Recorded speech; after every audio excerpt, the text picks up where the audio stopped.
पोती का प्रेम। मम्मा, एक समोसा दादी माँ को भी दे आऊं?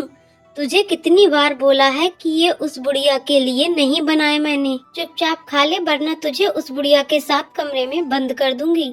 मम्मी का इस तरह गुस्सा देखकर बेचारी रिंकू चुपचाप खाना खाने लगी। इस घर में दादी माँ के अलावा उसका कोई दोस्त नहीं था, इसीलिए वह हमेशा अपनी दादी के साथ खेला करती थी। पापा की इकलौती संतान होने के कारण दादी माँ के अलावा और कोई नहीं था जो उसके साथ खेल सके।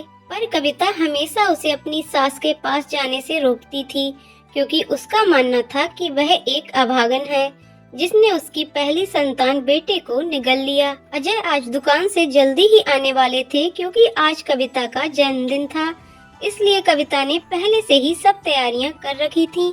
बस अजय का इंतजार था। शाम को एक छोटी सी पार्टी भी रखी थी, जिसमें कविता ने अपनी कई सहेलियों को आमंत्रित किया था। कविता खाना खाकर अपनी सास के लिए थोड़ी सी दाल भात 2 सूखी रोटी रिंकू के हाथों भिजवा दी। रिंकू खाना लेकर दादी माँ के कमरे में गई।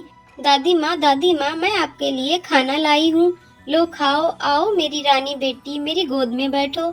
नहीं दादी माँ, मम्मी ने मना किया है कि उस बुढ़िया की गोद में नहीं बैठना। अगर मम्मा ने देख लिया तो मम्मा मुझे खाना नहीं देंगी। और पता है दादी माँ, आज मम्मा ने समोसे बनाए हैं।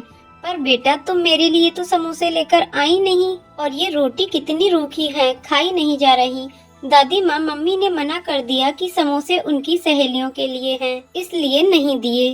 तुमने समोसे खाए क्या? कैसे बने थे? बहुत स्वादिष्ट बने थे दादी माँ। रिंकू के मुंह से ये बात सुनकर बुढ़िया के मुंह में पानी आ गया। रिंकी बेटा, अब समोसे और कितने बचे हैं? बहुत बचे हैं दादी माँ, अभी तो दादी माँ मैं देखती हूँ। अगर मम्मी किचन में नहीं हुई तो मैं आपके लिए एक समोसा ले आऊंगी। रिंकू बाहर निकलकर देखती है कि मम्मी तो अभी टीवी देखने में बिजी हैं। चुपके से किचन में घुस जाती है और धीरे से कढ़ा में से एक समोसा लेकर अपने नन्हे हाथों में छुपाए अपनी दादी को लाकर देती है। बुढ़िया जैसे ही रिंकू के हाथों में समोसा देखती है तो वह बहुत खुश हो जाती है और जल्दी जल्दी खाने लगती है। रिंकू जब ये सब देखती है तो उसे बहुत आश्चर्य होता है। दादी माँ, धीरे खाओ, नहीं तो गले में ही अटक जाएगा। बुढ़िया थोड़ी ही देर में समोसा चट कर जाती है। वास्तव में समोसे तो बहुत स्वादिष्ट हैं बेटा, चुपके से एक और ले आओ, और खाने का मन कर रहा है अभी। नहीं दादी, मम्मी देख लेंगी तो तुम्हें बहुत मारेंगी और मुझे भी। अब मैं नहीं जाऊंगी दादी माँ। उसे पता था कि अगर मम्मी ने देख लिया तो उस दिन की तरह दादी को कई दिनों तक भूखा ही रहना पड़ेगा। बुढ़िया को अब रह रहकर उस समोसे का याद आ रहा था। बेचारी अंगुलियां चाटती रह गई। अब मैं जाती हूँ दादी माँ, नहीं तो मम्मा को पता चल जाएगा। अगर रात को समोसे और बचे तो मैं और ले आऊंगी। कविता टीवी देखते हुए, खाना खाया बुढ़िया ने? हाँ मम्मी, खा लिया। मम्मा, पापा नहीं आए अभी तक? नहीं आए, पर आते ही होंगे।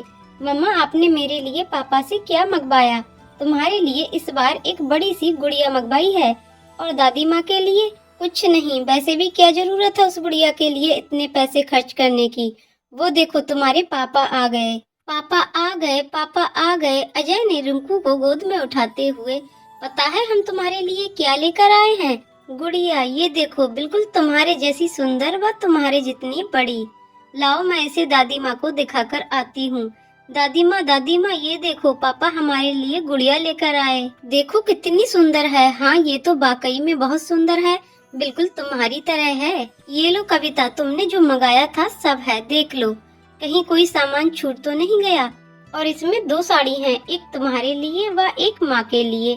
अजय, माँ को क्या जरूरत है साड़ी की?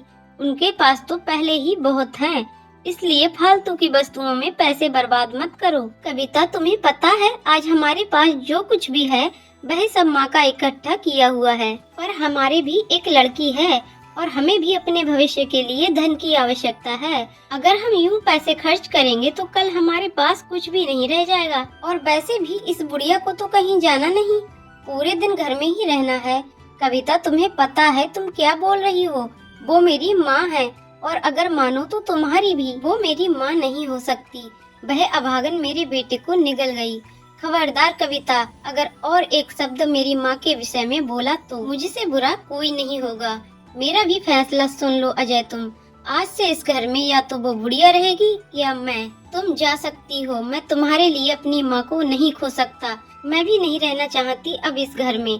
आओ रिंकू, चलते हैं हम, कभी वापस नहीं आएंगे अब इस घर में। नहीं मम्मा, मुझे नहीं जाना आपके साथ, मुझे दादी माँ के पास ही रहना है। तू भी उस बुढ़िया के साथ रहकर उसकी भाषा बोलने लगी तो ठीक है, जब शाम को मेरी याद आएगी तब देखना। मम्मा आप मत जाओ प्लीज, मैं किसके साथ सोऊंगी फिर? अपने पापा के पास सोना, मैं जा रही हूँ अब। पापा रोको मम्मी को, नहीं तो वो चली जाएंगी। नहीं बेटा, उसे जाने दो, और अगर चाहो तो तुम भी जा सकते हो। नहीं, मैं दादी माँ को छोड़कर कहीं नहीं जाऊंगी। कविता गुस्से में घर से निकल जाती है और अपने मायके चली जाती है। कविता को गए आज 2 दिन हो गए। दादी माँ को जब ये पता चला तो उन्होंने 2 दिन से खाना पीना भी छोड़ दिया।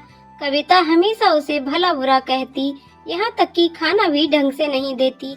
फिर भी उसकी सास उसकी इतनी ज्यादा फिक्र किया करती थी। उसे बहुत बुरा लगा और वह कविता के घर से जाने का सबसे बड़ा कारण अपने आप को मान रही थी। अजय भी कविता के जाने से बहुत दुखी था।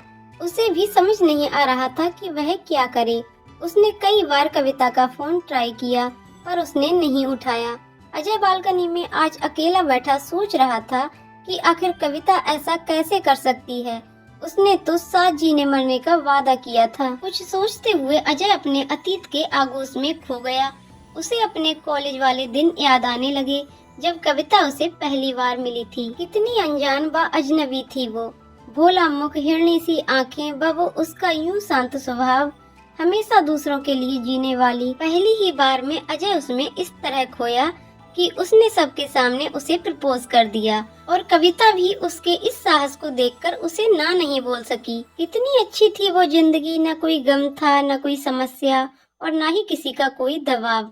बिल्कुल स्वतंत्र, किसी आजाद पंछी की तरह, जिसकी न कोई राह होती है और न ही मंजिल। उसे अच्छी तरह याद है जब एक बार कविता के पापा ने उसे अजय के साथ देख लिया, फिर भी उन्होंने उसकी पसंद को ज्यादा महत्व दिया और दोनों की शादी कर दी। पर आज वह क्यों इतना असहाय हो गया था कि किसी बहेलिए के प्राणों द्वारा बिंधे पक्षी की तरह जमीन पर अनाथ पड़ा हो। पापा पापा, मम्मा का फोन आया है, आपसे बात करने को बोला है। रिंकू की आवाज सुनकर वह अपने ख्वाबों से बाहर आया। रिंकी फोन लिए खड़ी थी। अजय ने फोन उठाया तो सामने कविता की आवाज आई। हेलो अजय, कैसे हो आप? मैं ठीक हूँ, आप ठीक हो? हाँ मैं भी ठीक हूँ। अजय मुझे रिंकी चाहिए, मैं उसके बिना नहीं रह सकती। प्लीज मुझे मेरी बेटी दे दो। लौट आओ कविता अपने घर, देखो कोई कब से इंतजार कर रहा है आपका। रिंकी भी तुम्हारी और हम सब भी, प्लीज लौट आओ। नहीं अजय, अब शायद ये संभव नहीं है। जब तक आपकी माँ उस घर में रहेगी तब तक मैं लौट कर नहीं आऊंगी। अब फैसला आपको करना है कि आप किसे चाहते हो, माँ या मैं। और मैं रिंकू को लेने आ रही हूँ, भेज दोगे ना मेरे साथ उसे? हाँ ले जाओ, अगर वह खुशी खुशी जाना चाहे। आपकी बेटी है वो, आपके पास ज्यादा खुश रहेगी। ये कहते कहते अजय का गला रुंध गया। शब्द पता नहीं कहाँ गुम हो गए। अब बहुत ज्यादा टूट चुका था वह। कभी भी कविता से दूर नहीं रहना चाहता था और माँ को भी अपने से अलग होते नहीं देखना चाहता था।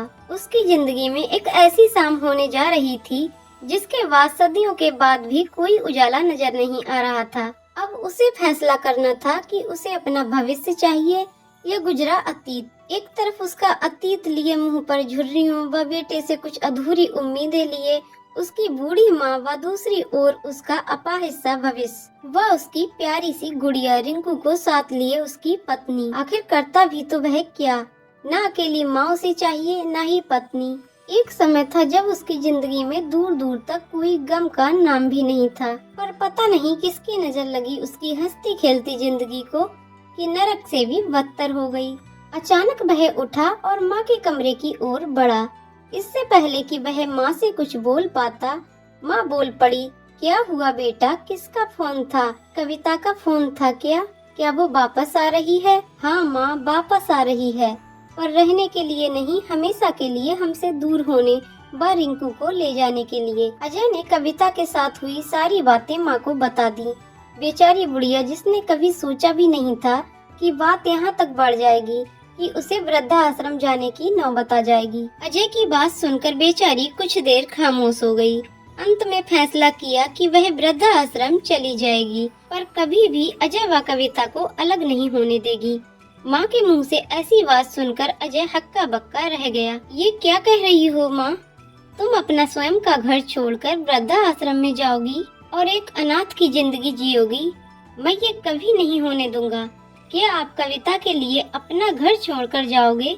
अच्छा होता अगर मैंने आपके खिलाफ जाकर कविता से शादी न की होती, तो शायद आज ये नौबत ही न आती। नहीं बेटा, ऐसी बात नहीं। कविता तुम्हारी धर्म पत्नी है, आपको उसके बारे में ऐसा नहीं बोलना चाहिए।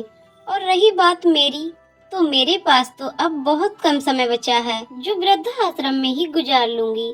पर अभी आपकी पूरी जिंदगी शेष है। मेरे जाने के बाद कविता ही एकमात्र सहारा होगी आपका। और वैसे भी मैं कौन सा दुनिया छोड़कर जा रही हूँ।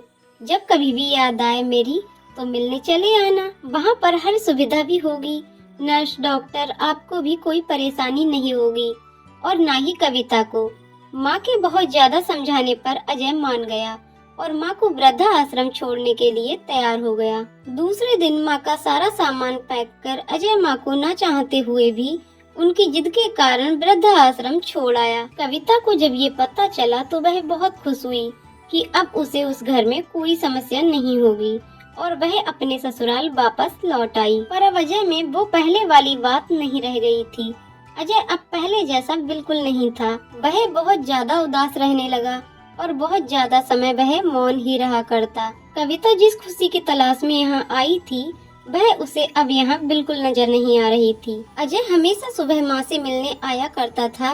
वह जब भी उस वृद्धा आश्रम से गुजरता था, माँ से मिलकर ही जाता। वृद्धा आश्रम में आने के बाद अजय की माँ अचानक बीमार रहने लगी। डॉक्टर नर्स सब बहुत परेशान हो गए, लेकिन अजय की माँ के कहने पर किसी ने भी अजय से इस बारे में बात नहीं की, क्योंकि अजय की माँ चाहती थी कि वह हमेशा खुश रहे। जब कई दिनों बाद भी तबीयत में सुधार नहीं हुआ, तो डॉक्टरों ने उन्हें एक बड़े हॉस्पिटल में चेकअप के लिए भेजा। जब रिपोर्ट आई तो पता चला कि उन्हें कैंसर है और ये बीमारी लगभग 2 वर्ष पहले से है। जब भी माँ से मिलने जाता तो कविता को बहुत बुरा लगता। वह हमेशा वहाँ जाने से रोका करती।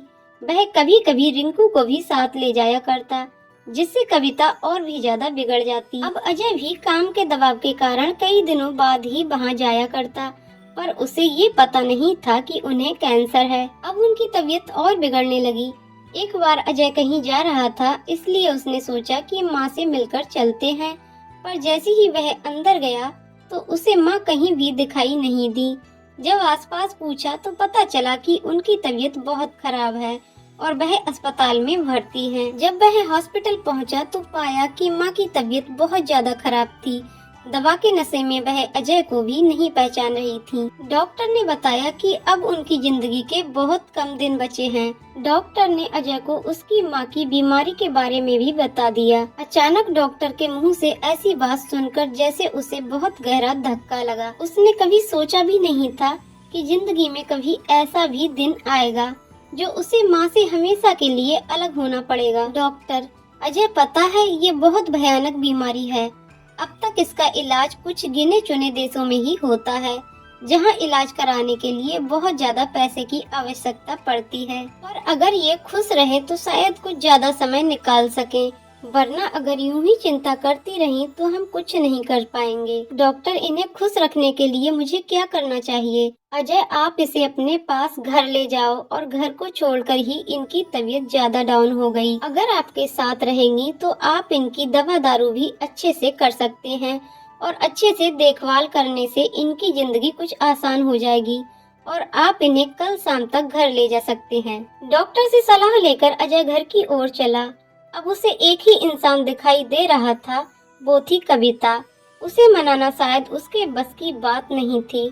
उसे अच्छी तरह पता था कि वह इसके लिए कभी नहीं मानेगी, पर अगर माँ को घर नहीं लाया गया तो बहुत बड़ी अनहोनी हो जाएगी। जब अजय घर पहुँचा तो रिंकी भागकर उसकी गोद में चढ़ गई। पापा, आज आप दादी के पास गए क्या? कैसी है वो? मेरी याद आती है उसे? हाँ बेटा, आपको बहुत याद कर रही थी और कल हम उसे फिर से घर ले आएंगे। सच्ची क्या पापा? हाँ सच्ची। अजय जब कविता के पास गया तो वह खाना बना रही थी। कैसी हो कविता? मैं ठीक हूँ अजय, आप ठीक हो ना? नहीं कविता, मैं ठीक नहीं हूँ। पता है, आज मैं अम्मा से मिलकर आया, उनकी तबीयत बहुत खराब है, उन्हें कैंसर है। डॉक्टर ने बताया है कि उनके पास 1-2 दिन का समय बचा है। डॉक्टर ने बताया कि अगर हम उन्हें घर ले आए तो उनके बाकी बचे दिन आसान हो जाएंगे। कविता, अगर आप बुरा ना मानो तो क्या हम उन्हें घर ले आएं? उनके पास बहुत कम समय बचा है। बस इस बार मान जाओ कविता। इसके बाद आप जो कहोगी मैं करूँगा, पर इस बार मेरी बात मान लो प्लीज। चलो ठीक है अजय, अगर आप चाहते हो तो ले आओ, पर इसके बाद कभी मेरी कोई बात नहीं टालोगे। हाँ बिल्कुल कविता। कविता के मुख से ऐसी बात सुनकर अजय को बहुत ज्यादा अचरज हुआ, पर खैर जो भी हो अच्छा ही होगा। ये सोचकर गॉड को धन्यवाद कहा और माँ को लाने के लिए सुबह का इंतजार करने लगा। सुबह जल्दी उठकर वह रिंकू को साथ लेकर माँ को लाने चला। आज वह बहुत खुश था, अपने सब दुख दर्द भूल गया था। वह तो ये भी भूल गया था कि जल्द ही उसकी माँ उसे हमेशा के लिए अकेला छोड़कर अलविदा कह जाएगी। रिंकू को साथ लिए वह उस हॉस्पिटल पहुंचा, पर जैसे ही वह माँ के कमरे की तरफ बढ़ा उसके होश उड़ गए। आंखों के आगे अंधेरा सा छा गया और आंखों में आंसुओं का समंदर उमड़ आया। उसकी माँ अब तक उनसे बहुत दूर जा चुकी थी, हमेशा के लिए उन्हें छोड़कर, प्यारी रिंकू को छोड़कर। आज कविता की भी समस्या हल हो चुकी थी। अब वह कभी भी अपना घर छोड़कर नहीं जाएगी। डॉक्टर ने बताया कि रात को उनकी तबीयत बहुत ज्यादा खराब हो गई और जोरदार खांसी के साथ रक्तस्राव होने लगा और देखते ही देखते उनकी सांसें उखड़ गईं। तो दोस्तों, आपको कहानी कैसी लगी कमेंट करके जरूर बताइएगा। कहानी पसंद आई हो तो वीडियो को लाइक शेयर करें और चैनल को सब्सक्राइब करें। वीडियो को पूरा देखने के लिए बहुत बहुत धन्यवाद दोस्तों।